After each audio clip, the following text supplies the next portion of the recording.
lot of people, they become these sponges, me included. They absorb somebody else's energy, their moods, their attention, and slowly lose themselves trying to keep that person. You should never become a sponge. The moment you become a sponge, you lose your sense of self. Part of the reason why that person is even repelling in the first place is because you're not even who you were when you met this person anymore. There's a light inside of you and you've left your center. You're mirroring this person the whole time. That person doesn't even like themselves and you're mirroring themselves back to them. So of course they're going to repel and run away from you. And this actually recently just happened to me. I was ghosted, but guys, I don't even know what this was. I just went through the most intense, and maybe it was one-sided, who knows? I just went through the most intense friendship ever in my entire life. Mind you, I've been isolated for some time now, so when I connect with somebody, it's very intentional. To know me is to know yourself. I only vibe in authenticity. Like, I can read through when shit starts getting inauthentic. The problem was, I wanted this person to like me. And so naturally, as human beings, what do you do when you want somebody to start liking them? You start mirroring them. You start to mirror them. I was mirroring that person, and what happened? They did. The problem is, you're not authentic. You always need to be authentic. Authenticity is like the highest vibe frequency, and I'm not one of them spiritual woo-woo whimsical bitches. I'm whimsy, like, you know, we're all for the whimsy, but I'm not that. Like, I'm not the love and light namaste type of no. We're just real, okay? Being inauthentic is like a disgrace to God and an injustice to the universe, to the collective consciousness, to everybody here. You need to allow people to experience the real you. And I know a lot of people will be like, oh, not everybody deserves all of you, da-da-da-da-da. I think all of that shit is purely ego, because at the end of the day, we're all human. We're all the same. I'm not gonna lie. We're all the same. We're just built different. Being yourself and being authentic is a tribute to the world. That's like you. Being yourself is the only way you can say you were here.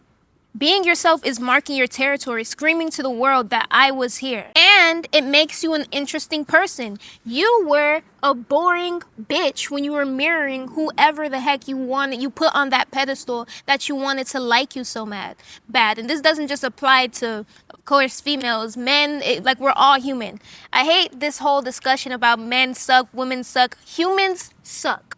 But that's for another video. Most people aren't themselves. So you trying to, like, dilute your personality and who you really are is making you become like a background character, somebody where it's like, okay, you're not, like, I've seen this before, so what is the essence and the point of having you around me? Like, I've seen a million other, like, people like you. If I were to ask someone to describe you to me, what would they even have to say about you? Like, genuinely, what would they say? Besides your name and your favorite color, what would they say about you? Do you even know, like, your morals, your core values, why you believe in the things that you believe in? Like, what type of person are you? A lot of people are living this life so shallowly and mindlessly, and a lot of you would be surprised of the amount of people who don't know themselves. I used to not know myself. I used to dress a certain way just because it was a part of my generation, the part of my demographic, my ethnicity.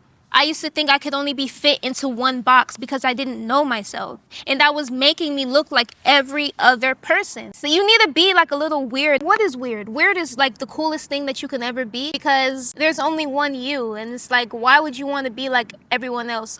You can't sit with us. Actually, no, you can't sit with me. You're not weird enough. Being yourself is that thing that gives you that edge. You don't want to be like a copy and paste person. You know what I'm saying? Being yourself or trying to performatively be something that's not you just so you can stand out is also not something that you should do to get somebody back, because one, you still wouldn't be authentic. You're performing and being very performative at this point. And two, why do I have a 4 if I'm saying 2? But 2, if that's your intention, then you're still centered around that person. Does the sun ever get out of the middle of the universe to orbit around the earth? Or does the sun just be who the sun is, which is a light, and shine on the galaxy, allowing the universe to work how it is? Like, be the light, shine. Like, don't water yourself down. Stop mirroring people. Know who you are. Stand firm in who you are, and you'll see that pour out into other places of your life. And I'm not saying just because you're an authentic person that you won't ever get ghosted ever again, but it will keep you from losing your center and knowing that, okay, if this person left, they missed out on the greatest thing ever. Like, at least you can genuinely say you'll never find another person like me. And this isn't even in the relationship sense. This is like in the anything sense, in the rejection sense. Like, bro, that's what I had to say for today. I feel really aligned and good right now. Like, this actually feels amazing and great. And this is just like, y'all don't know me enough yet, but y'all will understand. Now I'm just talking for no reason. So I guess that's it.